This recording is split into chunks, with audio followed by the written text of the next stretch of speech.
शांति। ओम शांति। ओम शांति। बाबा ही मेरा संसार है। जो भाई बहनें सचमुच दिल से ये स्वीकार करते हैं कि बाबा ही मेरा संसार है, वो हाथ उठाएं। अच्छा, जो समझते हैं नहीं नहीं और भी कोई है जो मेरा संसार है, वो हाथ उठाएं। है, एक दो हाथ उठा रहे हैं। अच्छा, और भी कोई है? तो जिन्होंने हाथ उठाया कि बाबा ही मेरा संसार है, अवश्य सोच समझ कर उठाया होगा। और जिन्होंने सोचा कि नहीं अब और भी कोई संसार है मेरा, उन्होंने भी सोच समझ कर हाथ उठाया होगा। लेकिन अगर हाथ उठाया है कि और भी कोई है बाबा के सिवाय, तो अवश्य अपने विचारधारा को बदलेंगे, क्योंकि तब ही बाबा से संपूर्ण प्राप्ति कर सकेंगे। आज भी बाबा ने मुरली में बहुत सुंदर रूप से कहा कि हमने भक्ति मार्ग में भगवान से कहा कि आप आएंगे तो हम आप पर बलिहार जाएंगे, हम आपकी शरण में आएंगे। तो बाबा के शरण में जाना, बाबा पर बलिहार होना, यही है बाबा को अपना संसार मानना। जब हम कहते हैं संसार है बाबा, तो कई बातें मन में आती है कि जो संसार से न्यारा है पर सारे संसार का प्यारा है और सभी का सहारा है, उसको हमने अपना संसार माना है। तो कैसे पता चले कि हमने उसको अपना संसार माना है? और अगर नहीं माना है अब तक, तो कैसे उसे अपना संसार माने? क्योंकि संसार में जो कुछ भी है उसको हम तीन बातों में डिवाइड कर सकते हैं। संसार में जो कुछ भी है, एक है व्यक्ति जो संसार में है, दूसरा है वस्तु जो संसार की चीज है, और तीसरा है वैभव जो संसार के ही है। तो व्यक्ति, वस्तु और वैभव, इन तीनों को ही हम संसार कहते हैं। कई बार घर में बहुत सामान बिखरा हुआ पड़ा रहता है, सफाई वफाई कुछ नहीं हुई है, इधर उधर कई चीजें पड़ी है, तो क्या कहा जाता है, क्या संसार खोल के बैठे हो? पूरा संसार जैसे खोल के बैठे हो, इधर उधर चीजें पड़ी है। तो व्यक्ति, वस्तु और वैभव, ये तीन बातें संसार में आती है। व्यक्ति अर्थात संबंध, संबंध भी संसार में जरूरी है, क्योंकि कोई भी व्यक्ति अकेला तो रह नहीं सकता है। कोई सोचे मैं अकेला रहूं बस और कोई मेरे साथ न रहे, थोड़ा समय तो चलो रह पाएगा, लेकिन उसका लेना देना तो व्यक्तियों से ही है। अकेला रहकर भी कैसे रहेगा? खाना है, पीना है, रहना है, हाँ, इधर ये चाहिए वो चाहिए, तो लोगों से ही संपर्क रखना पड़ेगा। कुछ लेना है, कुछ देना है। तो इसीलिए संसार में कोई अकेला रह भी नहीं सकता, पागल हो जाएगा, वैसे ही पागल हो जाएगा। किसी से बातचीत करेगा, अगर कोई होगा ही नहीं तो किससे बातचीत करेगा? दीवारों से क्या बातचीत करेगा? कई लोग दीवारों से बातचीत करते, कोई है ही नहीं तो दीवारों से ही बातचीत करते, रास्ते पर ऐसे ही बातें करते रहते, कोई है भी नहीं तो कहेंगे शायद बेचारा पागल हो गया है। हाँ? बातें ही करता रहता है, पता नहीं किससे। तो इसीलिए कोई भी व्यक्ति अकेला नहीं रह सकता है। अंदर में कुछ भी दिल के उद्गार हैं, कुछ भी दिल में भरी हुई बातें हैं, मन में है, वो भी किसी के आगे तो निकालेगा। तो इसीलिए व्यक्ति ये संसार की एक चीज है और मनुष्य उसके बिना नहीं रह सकता। वैसे ही वस्तु भी है। वस्तु माना शरीर के लिए हमें बहुत कुछ चाहिए। खाना है, पीना है, ये 5 तत्व, हवा है, पानी है, जीवन जीने के लिए ये सब साधन तो चाहिए। भोजन भी पकाना है, सब कुछ चाहिए शरीर को चलाना है तो वस्तु भी चाहिए।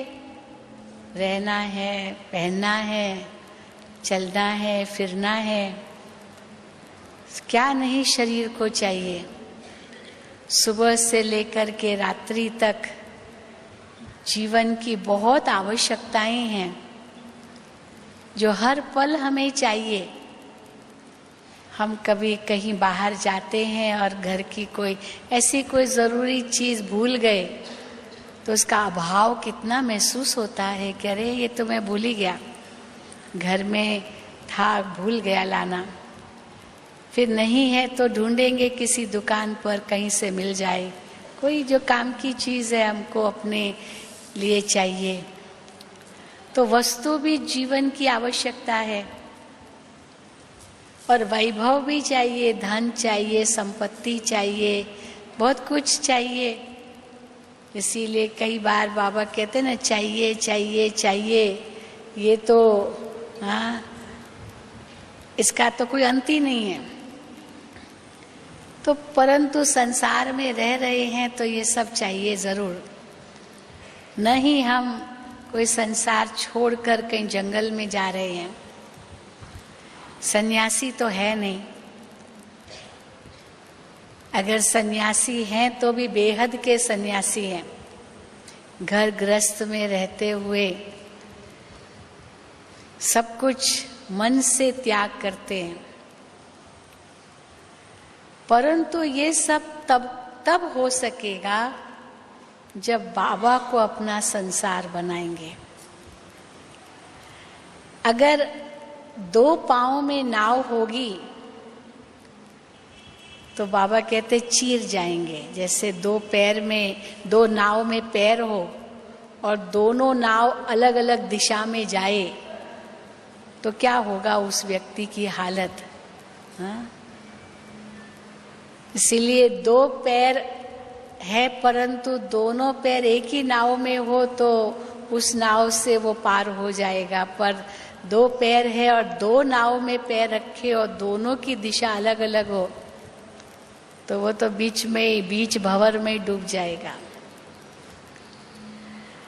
इसीलिए बाबा कहते हैं कि बाबा को ही अपना संसार बनाओ। व्यक्ति, वस्तु, वैभव, जो संसार की चीजें हैं वो बाबा को बनाओ। अब वो कैसे बना है या बनाएंगे या बनाते हैं, वो हर एक अपने आप से पूछे। जिसकी युक्तियां बाबा ने तो बहुत हमें बताई है। बाबा हमें हर वक्त कहते हैं कि मुझे अपना साथी बनाओ। साथी बनाना माना उनको ही अपना सर्व संबंधी मानना, क्योंकि दुनिया में बहुत संबंध है।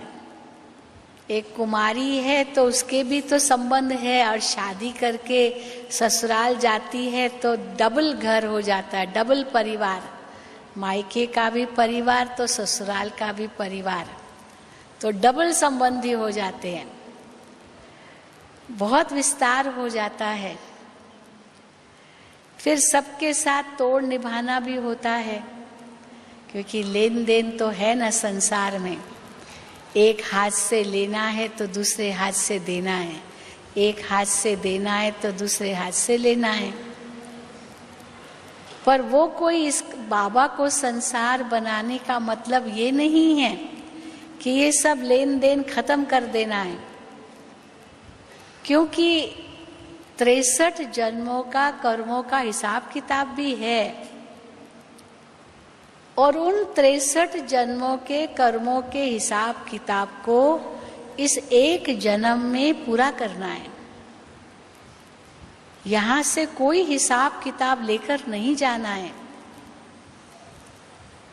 इसलिए बाबा कहते हैं छोड़ना भी कुछ नहीं है। सन्यासी तो घर बार छोड़ के चले जाते हैं, अपने जिम्मेदारियों को छोड़ के चले जाते हैं। हमें वो नहीं करना है। जिम्मेदारियां भी पूरी निभानी है, तोड़ भी निभाना है, छोड़ना भी नहीं है। पर एक बात भी जरूर ध्यान पर रखनी है, वो क्या कि नया कुछ जोड़ना भी नहीं है। क्योंकि अगर नया कुछ जोड़ लिया तो पहले तो टूटा ही नहीं है, और नया जोड़ लिया तो फिर वो कब छूटेगा, वो कब पूरा होगा।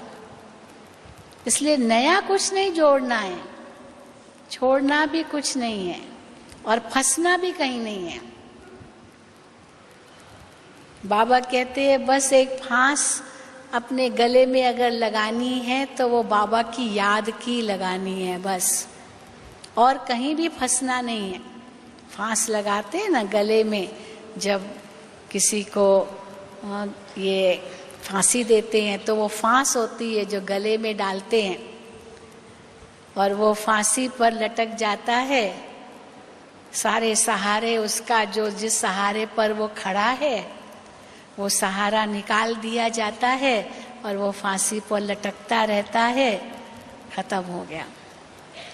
तो गले में पहले फांस डाली जाती है, फिर जिस पर खड़ा है वो सहारा निकाल दिया जाता है, तब वो फांसी पर लटकता है।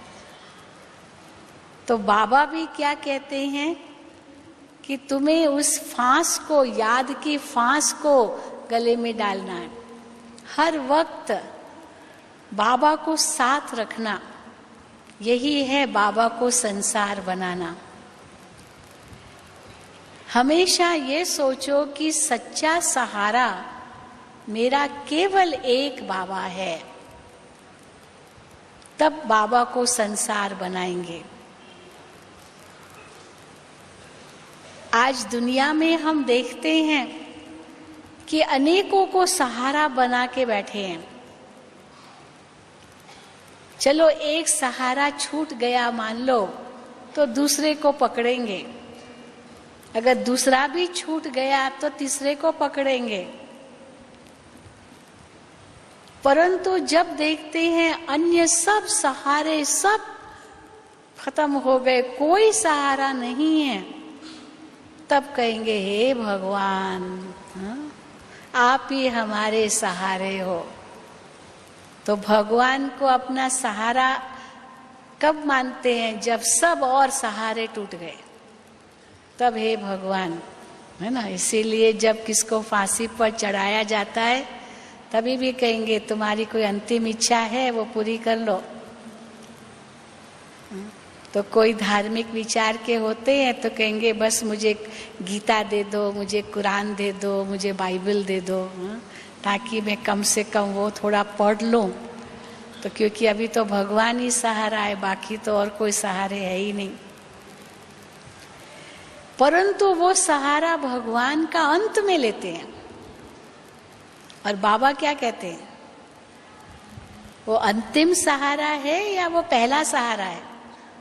क्या है, क्या है, अंतिम या पहला? हाँ, पहला। पहला और वही एकमात्र, एक ही और वही पहला और अंतिम। ये नहीं कि सब सहारे जब खत्म हो तब वो सहारा बने, ना ना, बस ये अंतर है।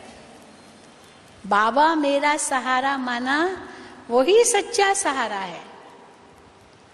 कोई भी ऐसी बात आए, कहो बाबा, देखो बाबा दौड़ा दौड़ा आएगा। इसीलिए बाबा कई बार कहते, बच्चे मुझे यूज करो, मुझे यूज करो। एक बहन है, बहुत अच्छा अपना अनुभव सुनाती है कि कैसे बाबा ही मेरा सहारा है। अब उसने तो अपने ढंग से वो बना लिया है हंसाने के लिए। समझो कोई बात हुई, कोई चीज उसको मिल नहीं रही है, ढूंढ रही है घर में, मिल नहीं रही। बाबा वो चीज कहाँ है? वो सचमुच कहती है कि मैं बस बाबा कहती हूँ और एकदम सामने मिल जाती है। कोई भी बात होती, बाबा ये कहाँ है, बाबा बस कहा, और सचमुच कहाँ वो पहले दिखाई नहीं दी, पर जैसे ही उसने बाबा कहा वो चीज सामने आ जाती। कहाँ से आ जाती है पता नहीं, वे तो दिखाई नहीं दी, उसी समय कहाँ से आ गई। बड़ा अच्छा अनुभव सुनाती है वो। कोई भी उसको समस्या आ गई, कोई उसका मान लो कई बातें होती है, बस कहेगी बाबा आपको ये काम करना है, बस बाबा आपको ही करना है, और कोई नहीं मेरा, और कोई मेरा ये काम नहीं करेगा इसीलिए आपको करना है, ऐसे भी नहीं। ये भी हुआ कि भाई दूसरा सहारा नहीं है इसीलिए आप सहारे हो, नहीं, बाबा अब आपको ये करना है। और सचमुच इतना वो काम सरल हो जाता है उसका, जो वो सोच में पड़ जाती है कि ऐसे सरल कैसे हो गया, क्योंकि बाबा को ही सहारा माना। पर इसका मतलब ये भी नहीं है, कई उसका उल्टा एडवांटेज ले लेते हैं। क्या एडवांटेज लेते हैं? मैं कुछ ना करूं, बस बाबा ही सब कुछ करे। लेकिन बाबा ये भी कहते हैं कि जो हिम्मत रखते हैं उनको ही मदद मिलती है। हिम्मत-ए मर्दा मदद-ए खुदा। पहले अपनी हिम्मत चाहिए, जरूर करूंगा, जरूर हो जाएगा, बाबा मेरे साथ है, तो जरूर होगा, जरूर करूंगा, ये अपनी हिम्मत। फिर बाबा मेरे साथ है, ये बाबा की मदद। तो आपकी हिम्मत और बाबा की मदद, ये 100 गुना शक्ति भर देता है, जिसको बाबा कहते हैं आपके 2 हाथ और हजारों हाथ आपको मिल जाएंगे वो कार्य करने के लिए। कई बार भाई बहनें इतने त्रस्त हो जाते, इतने थोड़े निराश हो जाते हैं, हाय मैं अकेला हूँ, मैं अकेली हूँ, सारा काम मुझे ही करना पड़ता है, देखो ये काम वो काम सब मुझे ही करना पड़ता, कोई मुझे मदद करने वाला नहीं, सब मुझे छोड़ के चले गए। उस समय बाबा याद है? बाबा याद है? क्या कहेंगे माताएं? बाबा याद है उस समय? सब छोड़ के चले गए, क्यों भूल गए कि बाबा तो आपके साथ ही है। बाबा नहीं छोड़ेगा, आप छोड़ सकते हो बाबा को, बाबा आपको नहीं छोड़ेगा। इसीलिए ये कहना कि सब छोड़ के चले गए, मुझे अकेले को करना है, कभी भी ये संकल्प नहीं आना चाहिए। जिसने बाबा को अपना संसार माना है, वो कभी ऐसे नहीं सोचेगा। तो जिन्होंने हाथ उठाया वो सोच समझ कर उठाया ना, कि कब अकेले हो जाते हो तो उस समय लगता है कि अकेली हूँ, अकेला हूँ, कोई नहीं मुझे मदद करने वाला। ऐसे सोचते हो? जो कभी कभी ऐसे सोचते हैं हाथ उठाओ।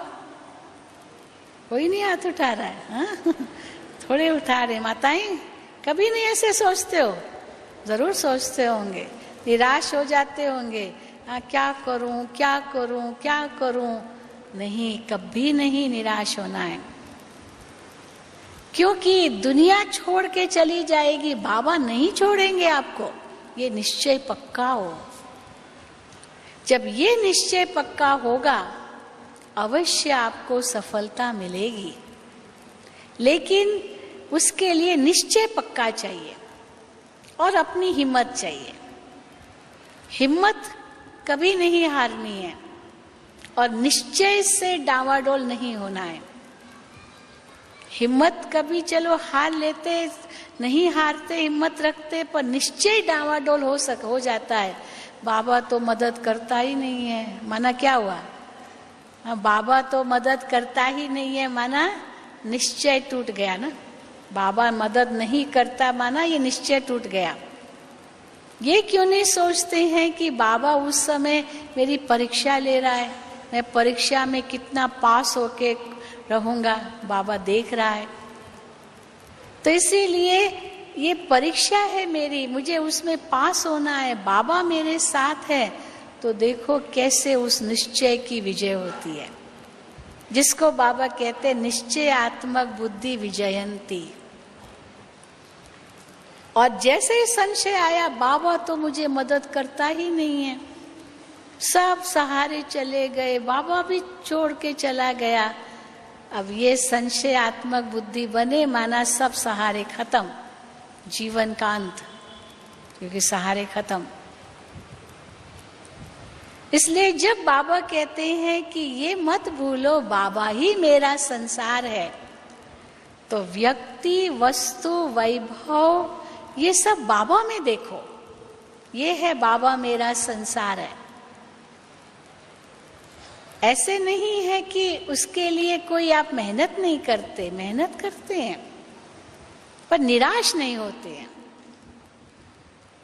क्योंकि सर्वशक्तिवान मेरे साथ है, कोई साधारण मेरे साथ नहीं है।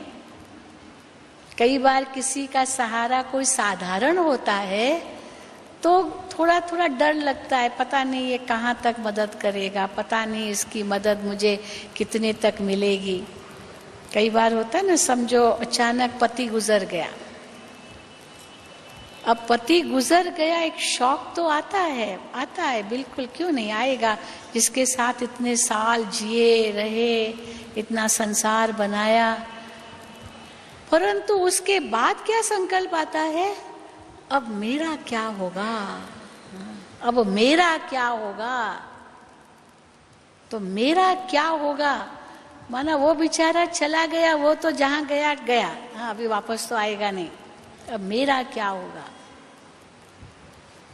ये भी अपना स्वार्थ था उसमें न, तभी तो कहा ना मेरा क्या होगा। लेकिन उस समय उस आत्मा को शांति का दान देना है, बाबा से शक्ति लेकर उसको देना है, ये भूल जाते अभी मेरा क्या होगा। माना बाबा को अपना संसार नहीं बनाया। अब वो जिंदा था तो भी बाबा ही मेरा संसार था। कोई आत्माएं कहाँ तक सहारा बनेगी, किसी का कोई सहारा नहीं बन सकती है। इस संसार में जितने भी रिश्ते नाते हैं, संबंध है, ये सब कर्मों के हिसाब किताब है। और जब कर्मों का हिसाब किताब पूरा होता है, कोई भी किसी का नहीं है, ये कड़वा सत्य है। इसीलिए बाबा कहते हैं सब संबंध मेरे से जोड़ो। मैं माँ भी हूँ, बाप पिता भी हूँ, बंधु भी हूँ, सखा भी हूँ, शिक्षक भी हूँ, सतगुरु भी हूँ, बच्चा भी हूँ, बच्चा भी हूँ। कई बार माताएं आती है, वो कहती है कि हमको 5 बेटियां हो गई पर बेटा नहीं हुआ। अरे बेटा नहीं हुआ तो क्या हुआ, बाबा को बना लो ना बेटा। हाँ? 5 बेटियां हो गई तो क्या हुआ। अगर बेटा होता तो वो आपको छोड़ के चला जाता, वो बेटा छोड़ेगा नहीं। बाबा बेटा छोड़ेगा नहीं, वो बेटे तो छोड़ के चले जाएंगे। 5 बेटियां हैं तो कोई बात नहीं, बेटियां जितना माँ बाप को पूछेगी, बहू बहू नहीं पूछने वाली है। तो इसीलिए बेटियां और ज्यादा काम की है, बहुएं काम की नहीं होगी, क्योंकि वो तो आपके बेटे को लेके चली जाएगी। तो इसीलिए उसका भी दुख करने की जरूरत ही नहीं है, क्योंकि जिसके साथ आपका संबंध है, जितना हिसाब किताब है उतना ही वो संबंध रहेगा। एक कहानी सुनाते ना, एक कहानी आती है कि एक व्यक्ति था, काफी बुजुर्ग था, उसके 4 बेटे थे और काफी उनके बेटे जो थे बड़े बिजनेसमैन थे, खुद भी बड़ा बिजनेसमैन था। लेकिन करीब 10 साल से वो रिटायर हो गया था, बच्चों को सब दे करके बुजुर्ग था तो रिटायरमेंट ले ली थी। तो उससे किसी ने पूछा, 10 साल से रिटायर था, तो किसी ने पूछा कि आपकी उम्र कितनी है, आयु कितनी है उम्र? तो कहा मेरी उम्र तो केवल 10 साल है, मैं तो 10 साल का बच्चा हूँ। अब बूढ़ा 70 साल का 80 साल का होगा और कहा मैं 10 साल का हूँ। तो दूसरे व्यक्ति ने कहा ये अपनी उम्र क्यों छुपा रहा है? फिर पूछा कि अच्छा आपकी संपत्ति कितनी है? तो कहा होगी कुछ लाख, जबकि करोड़ों की संपत्ति, उनके बच्चों की, सबको बिजनेस दे दिया था, सब कुछ बांट दिया था, तो करोड़ों की संपत्ति थी। लेकिन उसने कहा कुछ लाख। तो कहा ये भी झूठ बोल रहा है, सब झूठ ही बोल रहा है। फिर पूछा कि अच्छा आपके बेटे कितने हैं? तो बोला 1, जबकि 4 बेटे थे। तो उस व्यक्ति से रहा नहीं गया, कहा कि भाई साहब आप सच बताइए, छिपा रहे हैं आप, सच बताइए, आप ये जो आप कह रहे हैं इसका राज क्या है? तो उसने कहा देखो राज ये है कि ये शरीर भले 80 साल का है, लेकिन 70 साल की जैसी आयु हुई, मैंने अपना सब कुछ धंधा बच्चों को दे दिया और मैं बिल्कुल फ्री हो गया और वही अभी सब संभाल रहे हैं। मैं कभी कभी जाता हूँ, देखता हूँ, बाकी बहुत अच्छी तरह से संभाल रहे हैं। इसलिए मैं तो समझता हूँ कि ये 10 साल जो मेरे भगवान के भजन में जाते हैं, मेरी सच्ची आयु यही है 10 साल। वो 70 साल तो पूरी हो गए, वो तो दूसरी आयु थी, वो दूसरा जन्म था जैसे। फिर कहा कि अच्छा आपकी संपत्ति? तो कहा कि जितनी संपत्ति मैंने अपने हाथों से दान की है ना, वही मेरी सच्ची संपत्ति है, वही सच्ची संपत्ति है। भले करोड़ों की संपत्ति होगी, मुझे तो कुछ पता भी नहीं है इतना क्या क्या बच्चे कितना और बढ़ा रहे हैं, लेकिन जितना मैंने अपने हाथों से दान किया है, क्योंकि आज अगर मैं शरीर मेरा छूट जाए तो मेरे साथ क्या चलेगा? कौन सा ये धन जो बैंकों में है या जो व्यापार में लगा हुआ है, वो धन मेरे साथ नहीं चलेगा। लेकिन जो मैंने अपने हाथों से दान किया है, वही मेरी सच्ची पूंजी होगी, जो आत्मा के साथ जाएगी। तो बात तो सही है, वही उसकी संपत्ति है, बाकी तो भले बैंकों में है, कहीं भी है, वो वहीं का वहीं रह जाएगा। फिर बोला आपके बेटे, आपके तो ज्यादा है। तो कहा कि वैसे 4 बेटे हैं, लेकिन 3 बेटे अभी धीरे धीरे सब अलग होते जा रहे, अलग होते जा रहे, मेरे से कोई हिसाब किताब ही नहीं है, ना मुझे कुछ बताते हैं। मैं कहती हूँ ठीक है, बस एक बेटा है जो मेरे अच्छे संपर्क में है, छोटा वाला, वो सब हमें बताता रहता है। तो मैं तो यही समझता हूँ एक ही बेटा है मेरा, क्योंकि बाकी तो 3 से तो कोई लेना देना ही नहीं है। सचमुच एक से ही लेना देना है, तो उसके साथ ही हिसाब किताब है ना, बाकी तो हिसाब किताब ही नहीं है, भले वो बेटे क्यों नहीं है। यानी ये देखिए, ये इसको कहेंगे आध्यात्मिकता, कि मेरा वास्तव में क्या है। अब ये तो लौकिक दुनिया की कहानी है, पर बाबा हम बच्चों को और भी इनसे ऊंचा ले जाते हैं।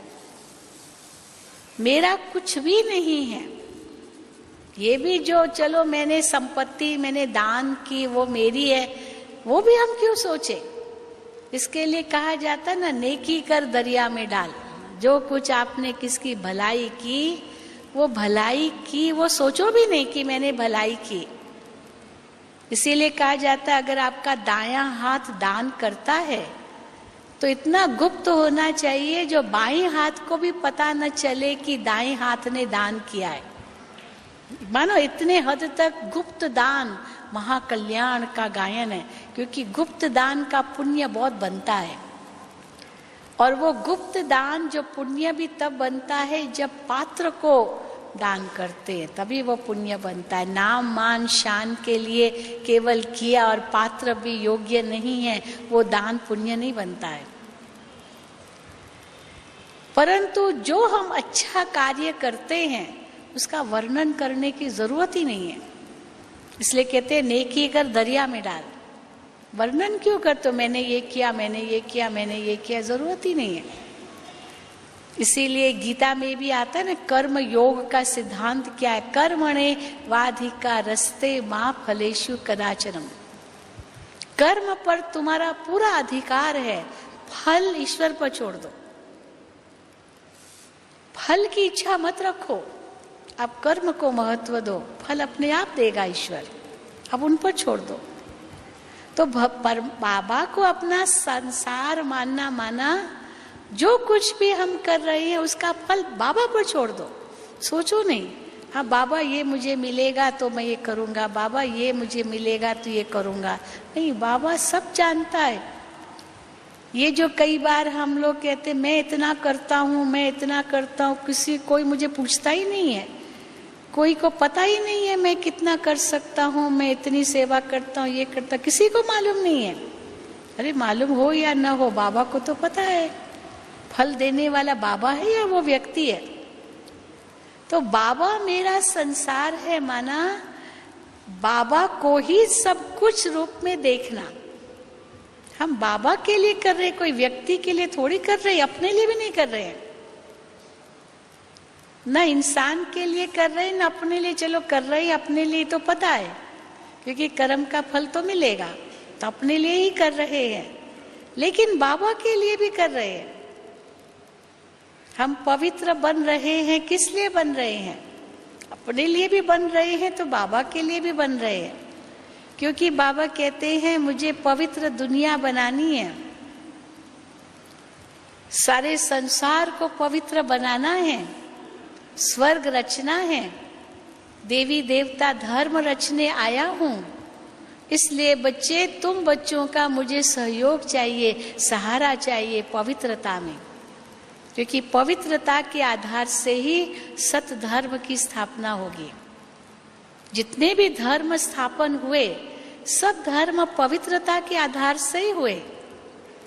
इसलिए बाबा की मुरली में भी जब भी कोई बात आती है, भाई इतने विघ्न क्यों पड़ते यज्ञ में? पवित्रता के कारण, शुरू से लेकर के पवित्रता के कारण ही विघ्न पड़े हैं और अंत तक पड़ते रहेंगे। जो आज भी बाबा ने मुरली में कहा, कल भी कहा, कितनी बांधेलियां बेचारी बांध हो जाती है, क्योंकि कोई ट्रेटर बना, किसी ने कोई ऐसा गलत काम किया, नाम बदनाम किया, तो कई बांधेलियां बंध जाती है, उनको मना करते मत जाओ मत जाओ।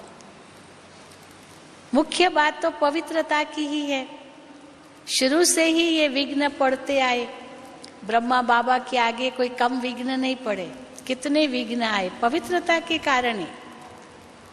क्योंकि शुरू में शिव बाबा का जो आदेश मिला उस अनुसार बाबा करते गए। इतनी सब कुमारियां आई, माताएं आई, परिवार के परिवार आए, और शिव बाबा ने ब्रह्मा बाबा के द्वारा ये सबसे प्रतिज्ञा करवाई कि हम अपने जीवन को पवित्र और योगी बनाएंगे। प्रतिज्ञा कर ली। छोटे छोटे बच्चों ने भी, जो स्कूल में पढ़ते थे बच्चे, जो जिनका बोर्डिंग स्कूल बाबा ने खोली थी उसमें बच्चे पढ़ते थे, उन्होंने भी प्रतिज्ञा कर ली। तो जब सब ने ये प्रतिज्ञा कर ली, कि शिव बाबा ने करा लिया, ब्रह्मा बाबा ने भी खुद प्रतिज्ञा की उस समय कि हम अपने जीवन को पवित्र और योगी बनाएंगे, तो हंगामा मच गया। बाबा को सब कहने लगे, अरे ये क्या किया तुमने? सबको पवित्रता की प्रतिज्ञा करवा ली, इतने छोटे छोटे बच्चे, ये क्या जाने पवित्रता अपवित्रता क्या होती है? अभी तो छोटे बच्चे, दुनिया ही कहाँ देखी है, संसार देखा ही नहीं है इन्होंने, और ये प्रतिज्ञा करवा ली आपने। चलो आप तो बूढ़े हो गए, 60 बरस के हो गए, आपने तो संसार देख लिया, बाल बच्चे पैदा कर लिए, पोतरे दोतरे सब थे बाबा को, पर इन बच्चों ने तो कुछ भी नहीं देखा है और इनसे आपने प्रतिज्ञा करवा ली। तो बाबा कहते थे ये मैंने नहीं करवाई है, मुझे क्या मालूम था कि पवित्र योगी बनना है, मैं भी तो संसारी था, मैंने भी तो अपना परिवार रचा है, सब मेरे साथ हैं, तो मैंने ये पवित्रता की प्रतिज्ञा नहीं करवाई है, मुझे भी उस परमात्मा ने करवाई, और जब उसने करवाई मैंने भी इनके साथ की है, मैंने थोड़ी करवाई है। तो लोगों को क्या समझ थी, उन्होंने सोचा इसी ने करवाई है, क्योंकि निराकार को तो देख ही नहीं सकते, लेकिन बाबा तो साक्षात्कार करते थे ना। शिव बाबा की कैसे प्रवेशता हुई, बाबा ने कैसे अनुभव किया इसको, कैसे शिव बाबा की मुरली उनके द्वारा चल रही है, बाबा को कुछ समझ में नहीं आता था, ये कौन इस मुख से बोल रहा है, मैं तो नहीं बोल रहा हूं। ये कई ट्रांस मैसेंजर्स थे जो संदेशियां थी, वो वतन में अनुभव करती थी कि कैसे शिव बाबा की इनमें प्रवेशता हुई और शिव बाबा इनके द्वारा बोल रहे हैं, और बाबा को बताते थे, बाबा का संपूर्ण रूप देखते थे और बाबा को बताते थे, बाबा आपका संपूर्ण रूप वतन में देखा। तब बाबा को महसूस हुआ कि मुझे अब मेरा संपूर्ण वतन रूप है, वतन में मुझे वो बनना है। तब पुरुषार्थ इतना उनका रफ्तार पकड़ा। गुलजार दादी ने सबसे पहले ब्रह्मा बाबा का अव्यक्त रूप देखा सूक्ष्म वतन में, संपूर्ण रूप, और उस संपूर्ण रूप ने कहा कि ये साकार में ब्रह्मा फिर से संपूर्ण ब्रह्मा बनना है, संपूर्ण बनकर। तो और बाबा को आकर के गुलजार दादी ने ये राज बताया, क्योंकि शुरू से गुलजार दादी साक्षात्कार करती थी, शुरू से पहले दिन से। जैसे ही बाबा के सामने आई, बाबा को देखा, ध्यान में चली गई, श्री कृष्ण का साक्षात्कार किया। तो इसीलिए बाबा के ऊपर कितने सारे विघ्न आए, लेकिन शिव बाबा कहते थे थोड़ा तो सहन करो, सहन करो, क्योंकि धर्म स्थापना का ये कार्य भगवान ने तुम्हारे द्वारा शुरू किया है। फिर शिव बाबा ने उनको कहा कि अपना सब कुछ चल अचल प्रॉपर्टी जितनी भी है सब माताओं कन्याओं के आगे सुपुर्द कर दो, विल कर दो। और बाबा ने ये नहीं सोचा मेरे बच्चों का क्या होगा, उनका मेरा भविष्य क्या होगा, बिल्कुल नहीं सोचा। भगवान का आदेश मिला और सारी जो कुछ उनकी इतने बड़े ज्वेलर थे, इतना बड़ा व्यापार था राजाओं महाराजाओं के साथ, अंग्रेजों के साथ। उस समय अंग्रेज भी थे और महाराजाएं भी थे भारत में, उनके साथ बाबा का व्यवहार चलता था, व्यापार चलता था, क्योंकि हीरों के खरीदार वही ज्यादा होते थे, अंग्रेज लोग और राजा महाराजा लोग। तो वो जो इतना बड़ा व्यापार, इतना कुछ नाम उनका बाबा का था राजाओं के बीच में, अंग्रेजों के बीच में भी, क्योंकि बहुत ज्वेलरी तो वो लोग ही पहनते थे, भारत से बहुत लेके जाते थे, और एक धक से सब स्वाहा कर लिया और शिव बाबा को अपना संसार मान लिया, आगे पीछे कुछ नहीं सोचा। तो बाबा ही मेरा संसार है, ये ब्रह्मा बाबा ने सबसे पहले माना। ब्रह्मा बाबा के आगे तो कोई भी नहीं था। चलो हम अभी कहेंगे दादियां हमारे आगे हैं, बड़ी बहनें हमारी आगे हैं, हाँ बाबा हमारे आगे हैं, ब्रह्मा बाबा। वो ब्रह्मा बाबा के आगे कौन था? कोई भी नहीं था, सबसे पहला था। और उसने एक बीज बोया, जिस एक बीज के परिणाम स्वरूप आज ये वट वृक्ष की तरह इतना बड़ा ईश्वरीय विश्वविद्यालय खड़ा है, उस एक के कारण। लेकिन कितने निर्माण हैं ब्रह्मा बाबा, हर बार आप साकार मुरलियों में देखेंगे, बच्चे मैं तो कुछ नहीं करता हूँ, बच्चे मैं तो तुम्हारा मोस्ट ओबीडियंट सर्वेंट हूँ। झुक करके बाबा कई बार हाथ जोड़ के ऐसे बच्चों के आगे खड़े होते थे।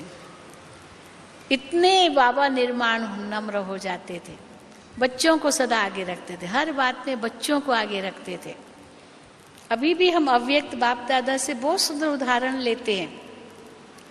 कई बातें बाबा को आकर के सुनाते, बाबा ये करेंगे ये करेंगे अव्यक्त बाप दादा के सामने, तो बाबा हमेशा यही उनको कहते आपस में मिल करके राय करो। ये नहीं कि ऑर्डर बाबा दे देंगे, हाँ ये करना ये नहीं करना है, नहीं, मिल करके राय करो। कई बातें बाबा हम ये करेंगे, बच्चे मिल करके राय करो। तो ब्रह्मा बाबा के आगे भी जब भी कोई ऐसी बात कोई कहते थे, बाबा कहते थे आपस में मीटिंग करो, आपस में जो राय हो वो पहले निकालो, फिर बाबा को आके बताओ। कई भाई बहने कहते हैं कि ये तो हमको बाबा की टचिंग आई, बाबा की टचिंग आई, उस टचिंग के अनुसार ये मुझे करना है, ये मुझे करना है। तो कई प्रश्न करते ये बाबा की टचिंग है या ये मनमत है। कई बार अपनी मनमत होती है और हम समझते ये बाबा की टचिंग है। तो उसके लिए भी परख ये है कि अगर वो बाबा की टचिंग होगी ना तो अनेकों को आएगी, खाली आपको ही थोड़ी आएगी। अगर वो बाबा की टचिंग है, बाबा की प्रेरणा है, तो केवल आपको ही नहीं आएगी, अनेकों को आएगी, क्योंकि वो टचिंग तो बाबा सबको देंगे ना, केवल आपको ही थोड़ी देंगे। और अगर उसमें कोई विघ्न पड़ रहा है, दूसरे उसको स्वीकार नहीं कर रहे हैं, है ना, ये आपकी मनमत है, ये बाबा की टचिंग नहीं है, ये समझ लेना चाहिए। अगर आपके अंदर में डर है, ये है, मानो ये बाबा की टचिंग नहीं है, क्योंकि डर भी होता है, पता नहीं लोग मानेंगे या नहीं मानेंगे। बाबा की टचिंग होगी तो उनको भी आएगी और रास्ता साफ हो जाएगा, क्योंकि भगवान की शक्ति से काम हो रहा है। इसीलिए बाबा पहले कहते पहले आपस में राय करो, एक हो जाओ, संगठन हो जाओ, एक मत हो जाओ। और जब एक मत हो जाते हैं तब बाबा उस बात को पास करते हैं। एक इतने तो बाबा भी तो कह सकते बच्चे ऐसे करो, पर कभी बाबा ने अपने को नहीं आगे किया, बच्चों को आगे किया। हमारी दादियां भी ऐसी थी, पूरा एडमिनिस्ट्रेशन इस विश्वविद्यालय का ऐसे ही चलता है। दादी ने कभी नहीं कोई ऐसा डायरेक्शन दिया मुझे मैं कह रही हूं ना सबको करना है, नहीं नहीं, आपस में मिलो, मीटिंग करो, सब राय निकालो, ये सब करेंगे। और फिर उसके बाद दादी जी निर्णय देती थी, फिर वो बाबा के पास ले जाते थे। तो ये परिवार की शक्ति है, लेकिन इस परिवार की शक्ति में परमात्मा स्वयं भगवान सर्वशक्तिवान इसका आधार है। दुनिया में तो हम देखते हैं आपस में लड़ते रहते हैं, वो अपनी मत चलाएगा, वो अपनी मत चलाएगा, हर एक अपनी अपनी मत चलाता रहता है, तो सब बिखर जाते हैं, फूट पड़ जाती है, संस्थाओं में फूट पड़ जाती है, सब अपनी अपनी चलाते रहते हैं। कई बार संस्थाओं में जो कारण होते हैं फूट पड़ने के, या शाखाएं अलग अलग बन जाती है और वो सब कुछ अलग हो जाता है, मुख्य रूप से देखा गया है 3 कारणों से। 3 कारण होते हैं जो उनकी शक्ति एकदम नष्ट हो जाती है धीरे धीरे। पहला कारण मुख्य होता है गद्दी पर झगड़ा। एक गुरु चला गया तो गद्दी पर झगड़ा होता है, ये बैठे या वो बैठे। दूसरा कारण होता है पैसे पर झगड़ा, और तीसरा कारण होता है कोई उनकी धारणा, निजी धारणा पर कुछ न कुछ विवाद, क्योंकि उसकी धारणा नहीं है, उसको गुरु बना दिया तो विवाद हो जाता है, कई नहीं मानेंगे। तो इससे यहाँ तो तीनों ही बातें नहीं है, क्योंकि पहले तो गुरु की गद्दी नहीं है कोई गुरु की गद्दी। टीचर भी एक ही है, हम सब यही कहते हैं, टीचर भी एक ही है, वही मुरली है जो सब सेंटरों पर चलती है। ये नहीं कि कोई अपनी अपनी मुरली कोई चलाते, नहीं, वही बाबा की मुरली सब सेंटरों पर एक ही साथ चलती है। सब टीचर एक ही है, पढ़ाई एक ही है, पढ़ाने वाला भी एक ही है, लक्ष्य भी एक ही है। तो जब वो सब एक है तो एक ही हमारा संसार है। लेकिन हाँ, लेन देन क्यों नहीं है, पर बीच में बाबा को रखना बहुत जरूरी है। समझो मैं आपसे कुछ लेती हूं, अब अगर मैं ये सोचती हूँ आप मुझे दे रहे हैं तो आपके साथ हिसाब किताब बन जाएगा। पर आप कहेंगे नहीं, मैं बाबा को देती हूं, फिर बाबा से मैं लेती हूं, तो बाबा को बीच में डाला, न्यूट्रलाइज हो गया, आपका मेरा हिसाब किताब नहीं बनेगा। ये भी एक बहुत बड़ी कर्म फिलॉसफी है।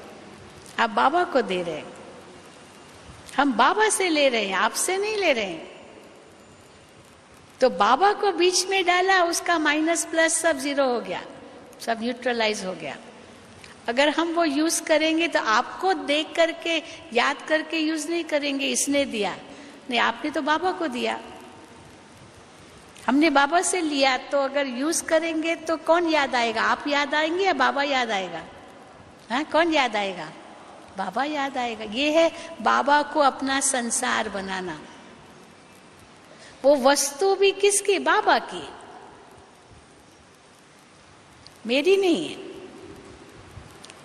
जहां मेरापन आया वहां लड़ाई झगड़ा चालू हो जाता है, तेरा मेरा, तू मैं। हिंदी में लड़ाई झगड़े को क्या कहते? तू मैं।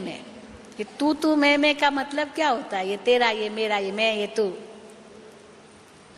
लेकिन जैसे ही बीच में बाबा को लाया, वो जैसे मैग्नेट बन जाता है।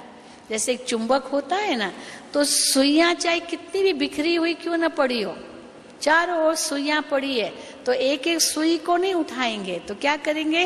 एक चुंबक ले लेंगे। वो चुंबक क्या करेगा? चारों ओर समझो उसको घुमाएंगे, वो सुइयों को पकड़ लेगा। एक सुई पकड़ में आ गई चुंबक के, वो सुई भी टेम्पररी चुंबक बन जाती है, और वो दूसरे सुई को पकड़ेगी, वो दूसरी तीसरे को पकड़ेगी, तीसरी चौथे को पकड़ेगी, और सारी सुइयां इकट्ठी हो जाएगी एक चुंबक के कारण। पर जैसे चुंबक हटा तो क्या होगा?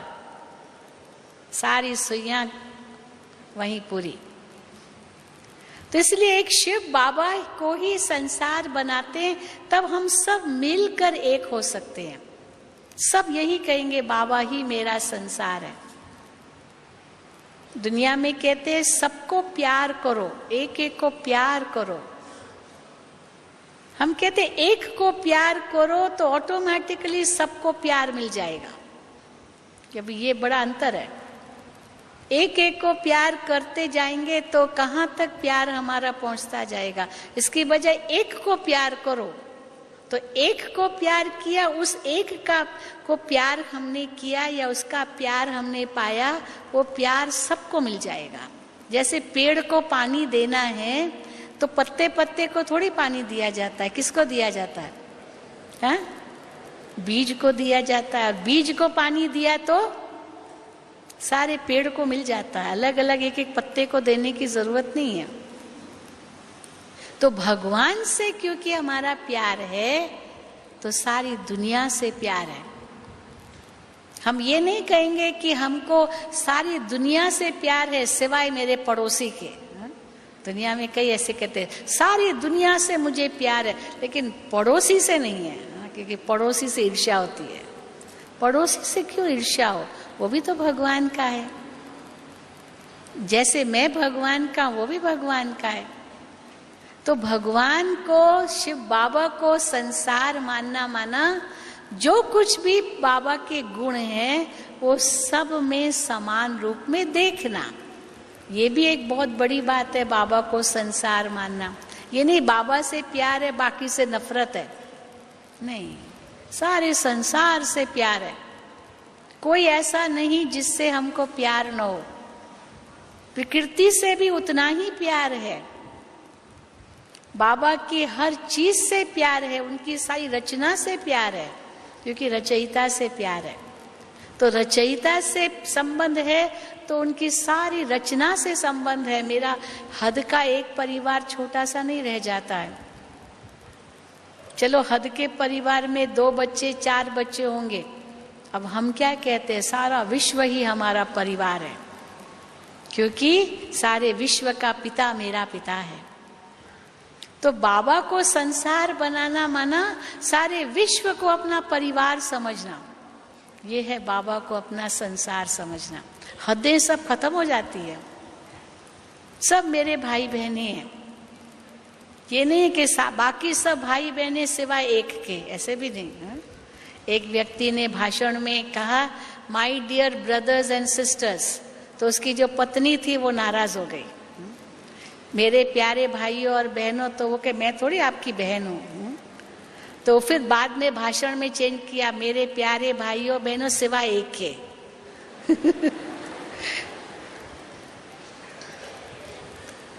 लेकिन हम क्या कहेंगे, बाबा के आगे तो सब बच्चे हैं। कल बाबा ने कहा कि माया मेरी बेटी है, बच्ची है, बड़ी आज्ञाकारी है। बच्चे थोड़ा उल्लंघन कुछ करते हैं तो बाबा कहेंगे जाओ माया, हाँ बेटी जाओ, इसको खूब पछाड़ो। तो माया कैसे पछाड़ती है, तो थोड़ा मनन चल रहा था कल की मुरली से, तो बाबा ने कहा पहले वो क्या करेगी माया, पहले कान पकड़ती है। हाँ, जैसे किसी को तंग करना होता है ना, तो पहले उसका कान पकड़ेंगे। फिर देखते हैं कि कान पकड़ा तो हल्का है, बहुत हल्का से कान पकड़ते हैं। वो कहेगी मेरा ही सुनो, तो कान पकड़ेंगे तो कान खुल जाएंगे, तो केवल माया का ही सुनेंगे। फिर उसके बाद थोड़ा और परेशान करने के लिए नाक पकड़ेगी, तो नाक पकड़ के क्या करती है, थोड़ा सा जैसे मुंझाहट होती है ना, नाक पकड़ने से थोड़ा सांस लेने में तकलीफ होगी, तो जैसे कंफ्यूजन पैदा कर देगी नाक पकड़ करके।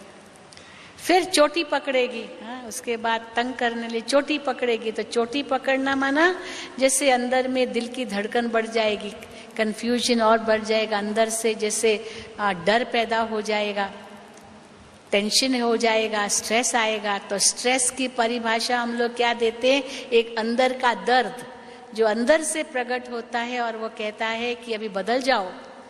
लेकिन फिर भी अगर नहीं बदलते हैं तो फिर माया क्या करती है, उसके बाद थप्पड़ मारती है। कल बाबा ने कहा थप्पड़ मारती है, तो थप्पड़ जब किसको मारते हैं तो क्या होता है, मुंह फिर जाता है। तो थप्पड़ मारना माना संग दोष में आ जाते हैं, मुंह फिर जाता है, माया संग दोष में फंसा देती है। फिर संग दोष के फिर देखती है पत्थर भी मारा, अभी तक माया का नहीं बना तो एक पत्थर मारती। कल बाबा ने कहा पत्थर मारती है, तो पत्थर मारती तो थोड़ी चोट लगती है। तो चोट लगती है तो थोड़ा सा और तकलीफ होती है, कष्ट होता है, तो कष्ट भोगते जाते पर माया के वश होते जाते। फिर क्या करती है माया, पेट में घुसा मारती है, हाँ है ना, घुसा कल बाबा ने कहा घुसा मारती है पेट में। फिर घुसा जब पेट में मारा माना अन्न दोष में भी आ गए, क्योंकि अन्न दोष, संग दोष, सारे दोष आ गए। फिर उसके बाद बेहोश हो जाते हैं। फिर बेहोश हो जाते हैं तो माया कच्चा खा जाती है। कल बाबा ने कहा माया कच्चा खा जाती है, तो ये हालत हो जाती है। तो बाबा कहते हैं माया से बचो, क्योंकि माया भी अपना संसार बहुत शक्तिशाली बना के बैठी है। आज बाबा ने कहा कि माया फॉरेनर है, कल बाबा ने कहा माया बेटी है। तो बाबा, तो माया बेटी है या फॉरेनर है? फॉरेनर इन द सेंस यानी कि इस संसार की वो रहने वाली नहीं है। ये संसार तो सतयुग था, ये संसार तो श्रेष्ठ दुनिया थी, भगवान की दुनिया है ये। लेकिन माया ने अपना राज्य बिछा दिया है, बड़ी जाल फैला दी है और हम उसके वश हो गए हैं। अब बाबा कहते बच्चे फिर से मुझे अपना संसार बना लो। जब बाबा को अपना संसार बना लेंगे तब ये सारा संसार फिर से सतयुगी दुनिया बन जाएगा। तो क्या चाहते हैं हम सभी, क्या चाहते हैं? संसार सतयुगी बन जाए या ये कलयुगी ही रहे? क्या चाहते हैं? संसार सतयुग बन जाए। लेकिन फिर बच्चों को फिर बाबा आथत देते हैं, बच्चे हाँ थोड़ा धीरज धरो, अभी संपूर्ण बने नहीं हो। कई बच्चे बाबा को कहते हैं बाबा जल्दी विनाश लाओ, तो बाबा कहते बच्चे संपूर्ण कहाँ बने हो, आप संपूर्ण बन जाओ तो नई दुनिया आने में देरी नहीं लगेगी, बस आप संपूर्ण बन जाओ। और सबसे सहज तरीका यही है संपूर्ण बनने का, बाबा को अपना संसार बनाना, बस उसमें कुछ नहीं करना है। वैसे भक्ति मार्ग में तो हम कहते ही थे, ये तन मन धन सब है तेरा, तेरा तुझको अर्पण क्या लागे मेरा। सब कुछ तेरा है, यानी तेरे में ही सब कुछ समाया हुआ है। अब प्रैक्टिकल में वो अनुभव करना है। इसलिए तेरा मेरा इस दुनिया का कुछ भी नहीं है। बाकी हाँ औपचारिक रीति से कुछ पार्टीशन करना पड़ता है, भाई ये इनका हिस्सा, ये इनका हिस्सा, वो तो कोई बात नहीं। लेकिन अंदर में तो है ना कि ये सब बाबा का है, मेरा नहीं। छोड़ो तो छूटो, एक सेकंड में आत्मा न्यारी बन जाए, प्रभु की प्यारी बन जाए। इसलिए हर वक्त बुद्धि में यही रहे, बस मेरा तो एक शिव बाबा, दूसरा न कोई। प्यार चाहिए, बस बाबा को मां समझ करके उनकी गोद में चले जाओ। सुख शांति का अधिकार चाहिए, नशा चढ़ा लो, मैं किसकी संतान हूं। ज्ञान का मनन चिंतन चाहिए, बाबा को टीचर रूप में इमर्ज करो, बाबा पढ़ा रहा है, सतगुरु रूप से पावन बना रहा है। मैं आत्मा उस सतगुरु के संग में कितनी पवित्र हूं। कई समझते मैं इतनी पवित्र तो हूं नहीं, मैं कैसे मानूं मैं पवित्र हूं, इतनी तो मैं हूं नहीं है। कई समझते ना कि मैंने तो जीवन में बहुत पाप किए हैं, बहुत कुछ मैंने भूले किए, मैं इतना तो पवित्र हूं नहीं। पर बाबा कहते अगर मैं ये समझूंगा, ये समझूंगी मैं तो इतनी पवित्र नहीं हूं, मैं तो इतनी नहीं हूं, मैं तो ये नहीं हूं, तो कभी बनेंगे ही नहीं। कौन है मेरा साथी, कौन है मेरा सच्चा संसार जो परम पवित्र है। तो क्यों नहीं हूं मैं पवित्र। अगर मैं सोचती भी हूं कि मैं नहीं हूं, तो फिर कब बनूंगी। मैं हूं, थी, हूं और रहूंगी। अगर ये निश्चय है तो मैं आत्मा तो हूं ही, परम हूं ही पवित्र। दुनिया में कई, जैसे आज भी बाबा ने मुरली में कहा कि कई कहते नहीं खाओ पियो ये सब शरीर पर लगता, आत्मा पर तो कुछ नहीं लगता, लेप छेप आत्मा पर नहीं लगता। ये तो उल्टा ज्ञान दे दिया, लगता तो आत्मा पर ही है, क्यों नहीं आत्मा पर लगेगा। लेकिन अंदर में अगर ये भावना है कि मैं वो परम पवित्र शिव बाबा की संतान भी पवित्र आत्मा हूं, तो पवित्रता की खींच होगी, पवित्रता की अनुभूति होगी। पर ये सोचेंगे मैं तो कभी अपवित्र बनती नहीं आत्मा, तो पर तो लेपचेप है ही नहीं, इसलिए सब शरीर पर लगता है, गंगा स्नान करो धुल जाएगा। ये तो अज्ञान हो गया, ये तो अपने आप को धोखा देना हो गया।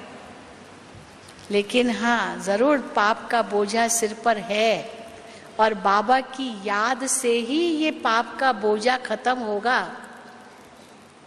और बाबा कहते आगे कोई और पाप मत करो, क्योंकि बाबा के बच्चे बने हैं तो एक का 100 गुना चढ़ जाएगा अगर और पाप किया तो।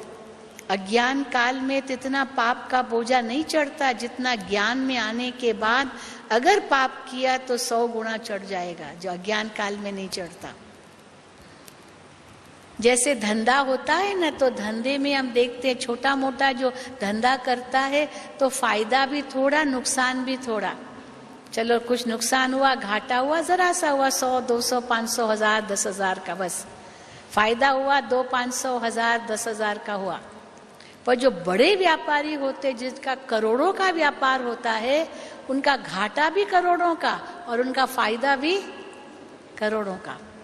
ये नहीं कि कोई 10-20 हजार का फायदा हो, तो गिनती में ही नहीं आता अगर करोड़ों का व्यापार है तो घाटा भी करोड़ों का होगा, बिल्कुल दिवाला निकल जाएगा, और फायदा होगा तो वो भी करोड़ों का ही होगा। तो उनके कदम में, एक कदम में करोड़ों की प्राप्ति, और एक कदम पीछे गया तो करोड़ों का नुकसान। तो हम भी तो बहुत बड़े व्यापारी हैं, लेकिन हम किसके साथ व्यापार कर रहे हैं? जो भोलानाथ है। बाबा कहते तुम देते क्या हो और मैं तुमको कितना अपरंपार देता हूं। भक्ति मार्ग में तो सिर्फ गाया, तुम 1 पैसा दोगे वो 10 लाख देगा। गरीबों की सुनो, ये एक पैसे की बात नहीं है। बाबा कहते रखो अपने पास, लेकिन मेरा समझ कर चलो। ये सब बाबा का है। और अंतर से उपराम हो जाओ। हिसाब किताब चुकतू हो रहे हैं, मैं तो बाबा के पास हूँ, बाबा के पास ही जा रहा हूँ। ये सब बंधन समाप्त करके मुझे वापस जाना है। सब कुछ करते हुए भी, जैसे बाबा ने कहा कि सब कुछ करते भी अपने आप को छिपाया, वैसे हम बच्चे भी ऐसे अनुभव करें।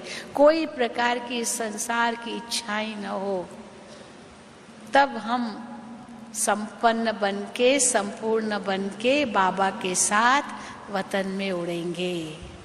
अच्छा, ओम शांति, ओम शांति, ओम शांति।